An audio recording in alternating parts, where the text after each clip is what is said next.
Pansit lomi po tayo ngayon na may sabaw. Ayan po.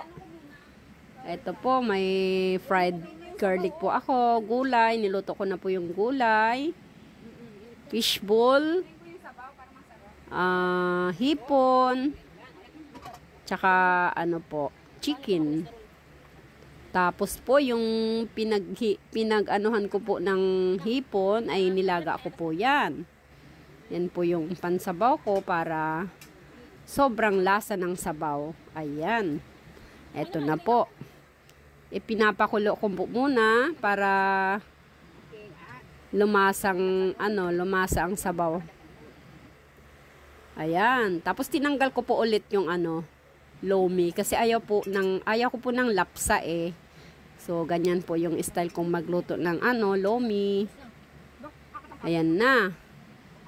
Okay, nalalagyan ko na ng mga toppings pa isa-isa po yan.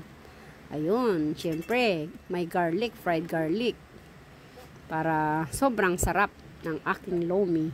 Lomi with sabaw, with hipon. Yan. O, diba? Ang dilaw ng sabaw. Okay, yummy. Sarap. Ayan po.